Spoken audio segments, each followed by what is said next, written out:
wabarakatuh. Kami dari kelompok 4 akan mempresentasikan materi Sistem Informasi Manajemen kelas C tentang metode System Development Life Cycle atau SDLC. Sebelumnya kami akan memperkenalkan nama anggota terlebih dahulu. Yang pertama ada Kotrunadana Diva dengan NIM 1908031020023. Yang kedua Ardinio Akbar Silamsyah dengan NIM 1908031020025. 3 Rismatri Arum dengan NIM 1908031020026. Yang keempat ada Imam Wahyu Setiawan dengan NIM 1908031020027.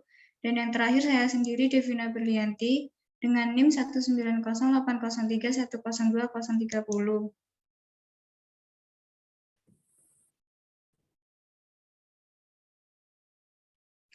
Pengertian SDLC.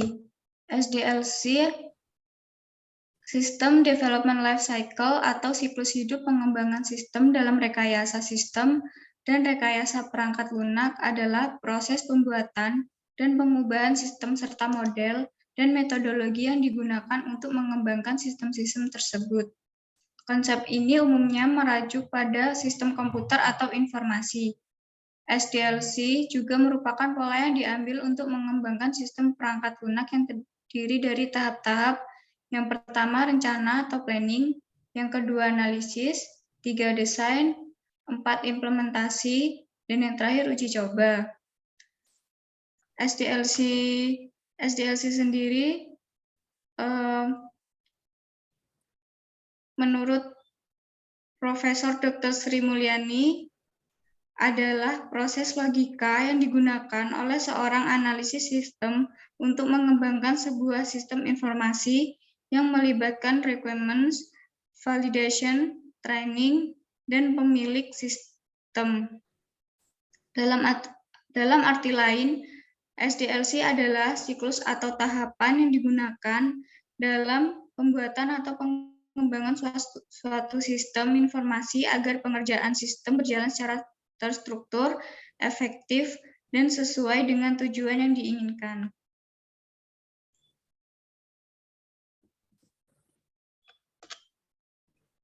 Fungsi SDLC. Dilihat dari berbagai sisi, SDLC memiliki banyak fungsi, antara lain sebagai sarana komunikasi antara tim pengembangan dengan pemegang kepentingan. SDLC juga berfungsi membagi peranan dan tanggung jawab yang jelas antara pengembang, desainer, analisis bisnis, dan manajer proyek. Fungsi lain dari SDLC ialah dapat memberikan gambaran input dan output yang jelas dari satu tahap menuju tahap selanjutnya. Selanjutnya akan dijelaskan oleh rekan saya. Tahapan SDLC.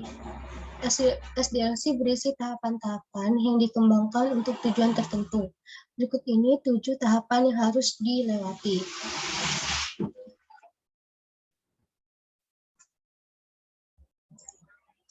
Yang pertama, planning. Planning adalah tahap perencanaan di mana tim akan mengidentifikasi dan menentukan skop atau ruang lingkup yang perlu dilakukan dalam proses pengembangan proyek. Pada tahap ini, tim juga akan mengumpulkan semua informasi yang dibutuhkan dalam proses pengembangan software dari para pemangku kepentingan. Setelah itu, tim akan merencanakan struktur tim, time frame, budget, security, dan berbagai faktor penting lain yang dibutuhkan untuk pengembangan software. Yang kedua, ada analisis. Tahapan SDLC yang selanjutnya adalah proses analisis. Pada tahap ini, tim akan menganalisis kebutuhan fungsional sistem. Jadi, tim akan melakukan analisis untuk mengetahui apa masalah bisnis, apa target yang ingin dicapai, apa tujuan utama dari pengembangan software tersebut, apa fungsi dari software yang akan dikembangkan, dan lain-lain. Analisis ini diperlukan dalam tahap SDLC agar produk nantinya akan memiliki hasil akhir yang sesuai dengan ekspektasi klien. Yang ketiga, berdasarkan rekrutmen yang telah ditentukan sebelumnya, maka tim akan membuat rencana desain atau spesifikasi desain. Beberapa aspek desain yang akan ditentukan seperti yang pertama, ada arsitektur, merupakan bahasa pemrograman yang akan digunakan, desain software secara keseluruhan, dan lain-lain. Yang kedua ada user interface, merupakan bagaimana cara users ketika berinteraksi dengan software serta bagaimana cara software memberikan respon. Yang ketiga ada platform. Platform tempat software dapat berjalan seperti Android, iOS, Linux, dan lain-lain. Dan yang keempat ada security. Langkah-langkah untuk mengamankan sistem software seperti enkripsi lalu lintas SSL, perlindungan kata sandi, atau yang lain. Rincian desain tersebut kemudian akan dibahas dengan para pemangku kepentingan. Tim akan menjelaskan dengan berbagai parameter seperti resiko, teknologi yang akan digunakan, kapabilitas tim, kendala proyek, waktu dan anggaran. Setelah itu, pemangku kepentingan akan meninjau kembali desain tersebut dan menawarkan umpan balik dan saran. Yang keempat ada development. Dalam fase ini, proses pengembangan software dimulai. Jadi, tim pengembang akan mulai membangun seluruh sistem dengan menulis kode menggunakan bahasa pemrograman yang dipilih. Tahapan SDLC ini dapat dikatakan sebagai fase terpanjang dari proses pengembangan software. Untuk pengerjaan proyek besar, proses pengembangan software biasanya akan dibagi menjadi beberapa unit atau modul kemudian ditugaskan ke beberapa tim pengembang. Database admin akan membuat data yang diperlukan dalam database, front-end developer bertugas membuat UI dan GUI untuk berinteraksi dengan back-end. Proses pengembangan software tersebut akan dilakukan berdasarkan pedoman dan prosedur yang sudah ditentukan sebelumnya. Selanjutnya akan dijelaskan oleh teman saya.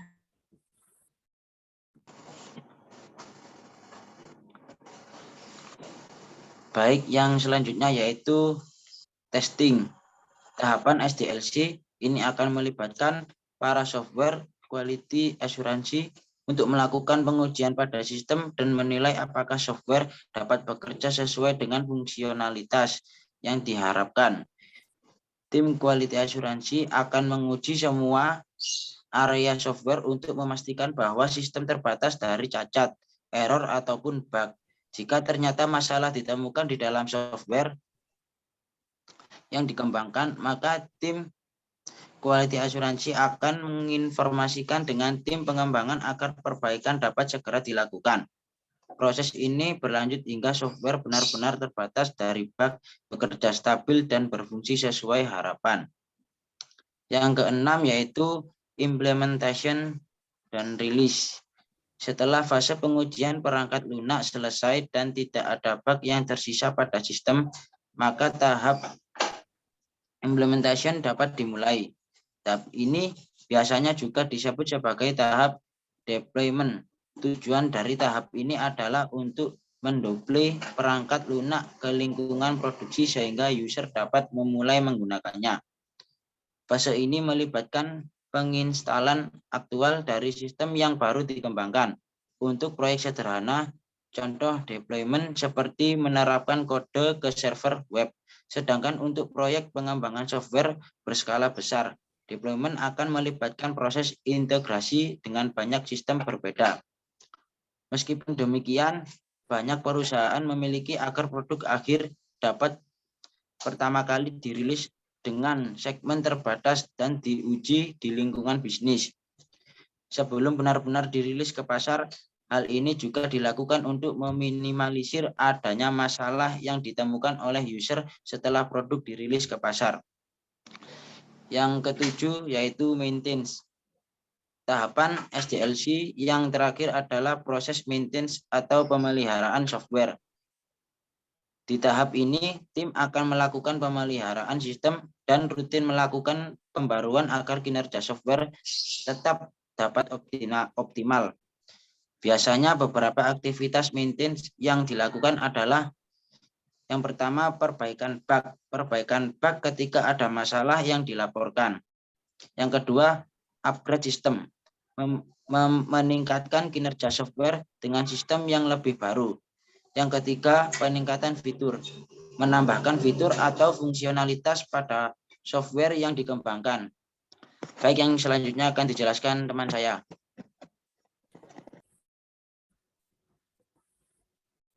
Di sini saya akan membahas mengenai model-model SDLC.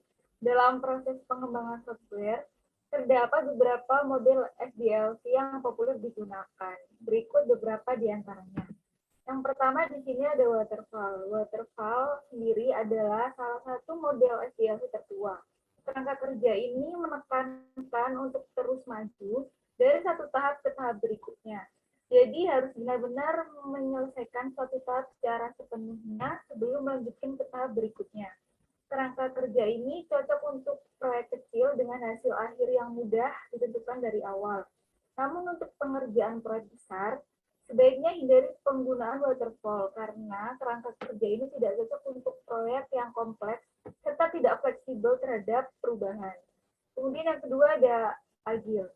Adalah kerangka kerja untuk pengembangan software dengan proses yang ramping namun dapat menghasilkan produk akhir berkualitas tinggi.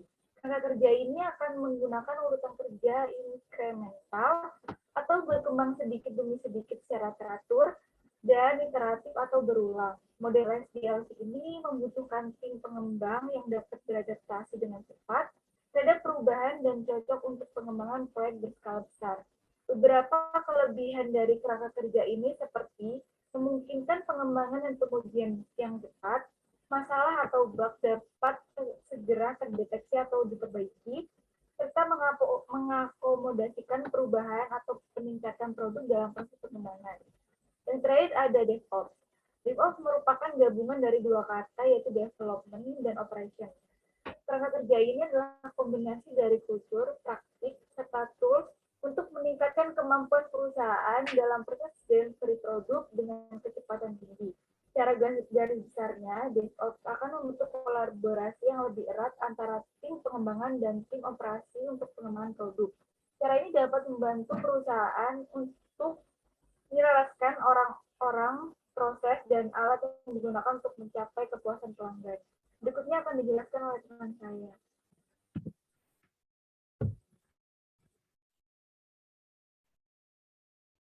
Baik, yang selanjutnya kita akan membahas dari kelebihan dan kekurangan dari SDLC atau System Development Lifecycle.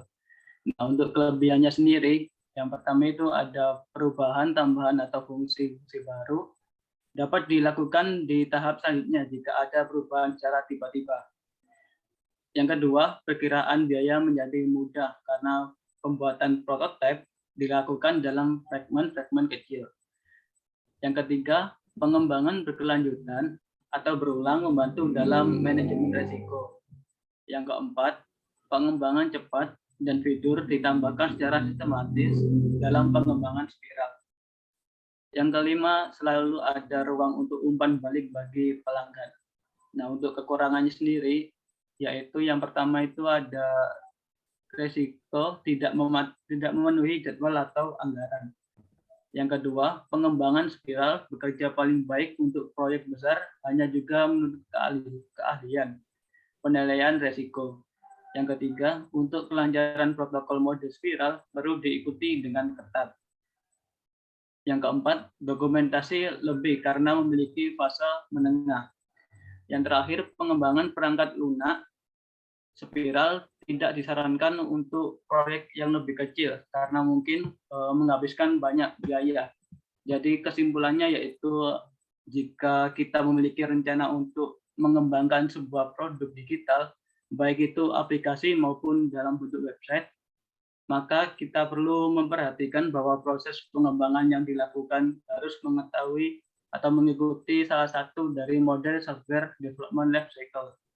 Nah, dengan mengikuti siklus dan tahapan SDLC tersebut tersedia di dalam kerangka yang kerja tersebut, maka kita dan tim pengembang dapat bekerja dengan lebih terorganisir, terstruktur, dan terkontrol, sehingga kita dapat menghasilkan produk akhir yang lebih berkualitas.